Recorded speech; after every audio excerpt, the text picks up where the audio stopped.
Welcome to the Night Library. Tonight we'll be reading chapters 2 and 3 of Funhouse. They asked for it. They did. They had it coming. All of them. They get no sympathy. No one suspects. They think it was an accident.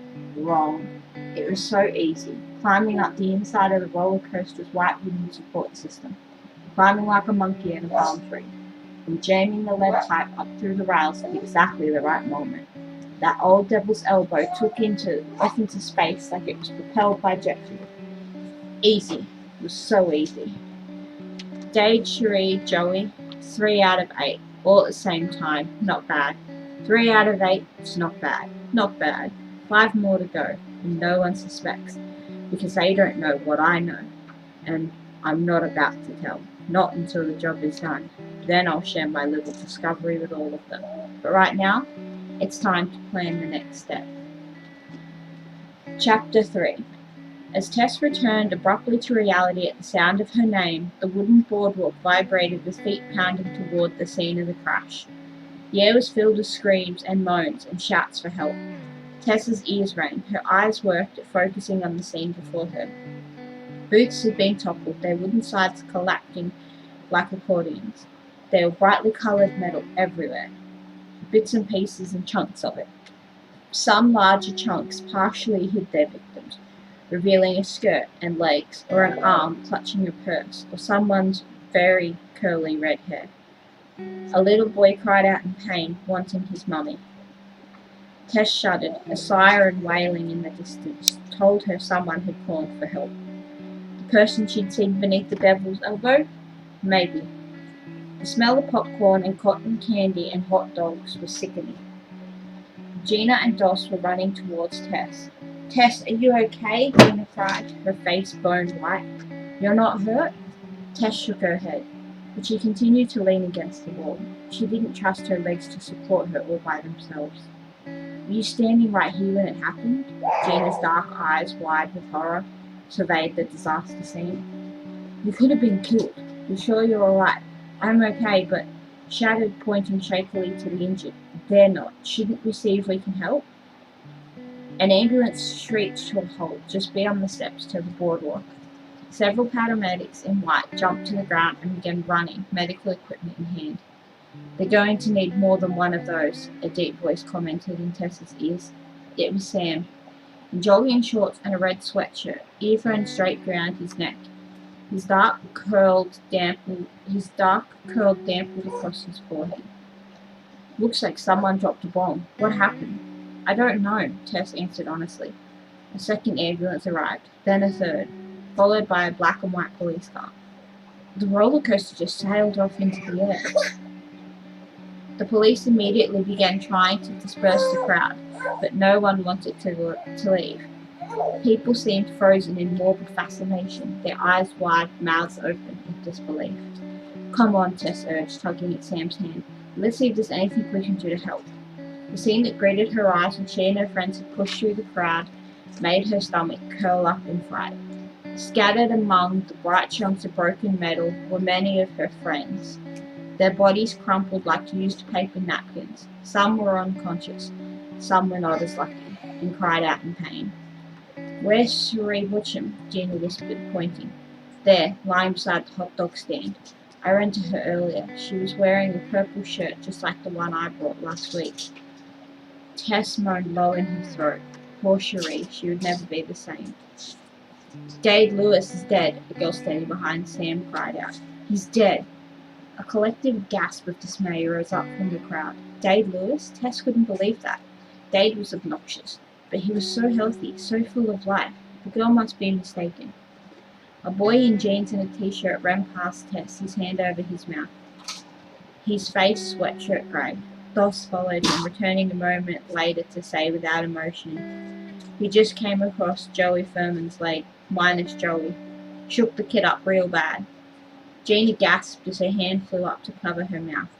Tess leaned against Sam, all breath completely stolen from her. Joey Furman? He was on the track team with Guy, Joe, Sam and Beak. Every time she'd seen Joey lately, on the boardwalk, in town and at school, he'd been running, and now he'd lost the leg to the devil's elbow. Doss Doss Beecham was an insensitive clod, she thought, as Doss left to help on the boardwalk, talking so matter-of-factly about what had happened to Joey as if the loss of his leg were no more important than a pimple on his chin. Didn't Doss have any feelings? She spotted Beak amongst the volunteers, bending and stooping, his lanky form lifting metal and tossing it aside as he tried to stay out of the way of the paramedics. His thin face was flushed with exertion and distress. "There's Beak," she told Gina, nodding toward her friend. She was relieved that he hadn't been a passenger on the Devil's Elbow when it crashed. It was his favourite ride. Gina simply nodded when Tess mentioned Beak. She was trying to take in the nightmare around her. "I'm going with Beecham," Sam told Tess, handing her his earphones. "You stay here with Gamboni and stay out of the way." Ordinarily, Tess's temper would have flared at the command, but nothing tonight was ordinary. Besides, she figured, in this case, Sam was probably right. She and Gina would be most useful by helping to move the crowd back. The policemen weren't having much luck getting onlookers out of the way. Tess and Gina spent most of the next hour cajoling bystanders, gradually talking them into moving back from the accident scene, leaving the site open for emergency personnel and the cleanup.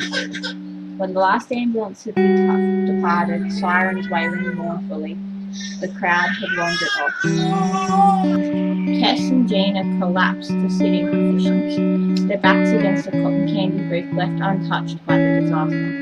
Tess's thin face and Gina's round one were totally devoid of colour, their eyes full of pain and shock. Doss and Sam joined them, their own faces and clothes dirty. Sam had a small cut on one hand. They sank down beside the girls and rested their heads against the booth. Tess's brother, Guy Joe, a tall, broad-shouldered boy with a square, handsome face and deep grey eyes, arrived, his denim cut-off smeared with grease from his clean-up efforts. Trailing along behind him was Sam's sister Candace, a pale, thin blonde girl. Candace never wore jeans, and the pink dress she was wearing now was much too large for her, billowing around her like a tent. A heavy hand with an eyebrow pencil made her look far more ferocious than she really was. Tess couldn't understand why Miss Oliver, who was tall, beautiful, and very elegant, never took the time to teach her own daughter about clothes and makeup, but tonight that didn't seem very important. "Well, at least you went on that thing when it went," Guy said to Tess, patting her shoulder awkwardly, as he slid to a sitting position beside her. "When I saw the bulletin on television, I thought of you. I know this place is your favourite hangout." "Guy Joe," Tess said stiffly, still uncomfortable around the brother who had deserted her by staying with her father after the separation. "You know I never go near the roller coaster. Haven't since the first time I ever rode it." According to the bulletin, her brother argued, running his fingers through his unruly hair, "you didn't have to be on the thing to get clobbered. For all I knew, you could have been creamed by one of the falling cars." Tess knew he was right. One elderly woman had been tossed into a food booth. 2 little boys had been slashed by flying metal chunks, and at least a half a dozen other people walking along the boardwalk at the time of the accident had been sent to the Santa Luisa Medical Center. "Thanks for worrying about me," she said politely, "but I'm fine."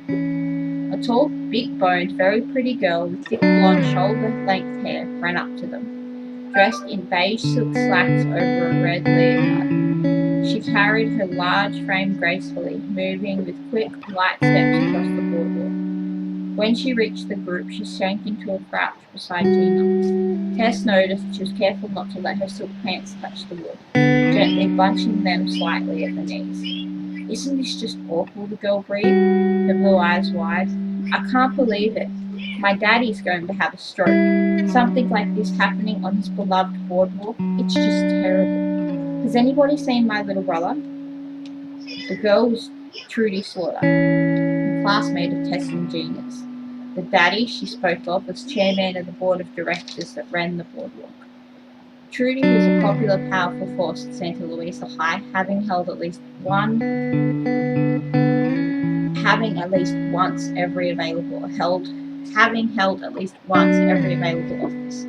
Tess hadn't voted for her since the day she saw Trudy lose her temperature in the school parking lot over an English grade lower than the one she'd been expecting. Seeing Trudy violently ripping at sheets of paper and slamming her books against the windshield of the car had not been a pretty sight. It had given Tess chills, and she knew she'd seen a side of shooting that not many other people had witnessed.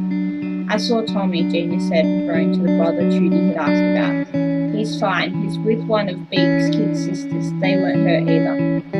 "I was at ballet class," Trudy breathed, "when we all heard this horrible sound. Debbie Wooster thought it was an earthquake and ran screaming into the bathroom.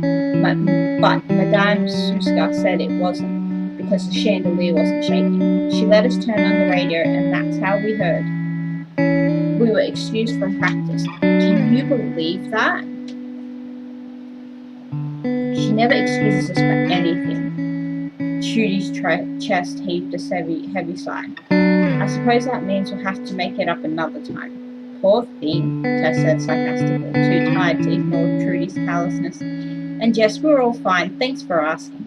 Trudy blushed. "Well, I can see that. I heard about Dave, though. I can't believe it. How did it happen, anyway?"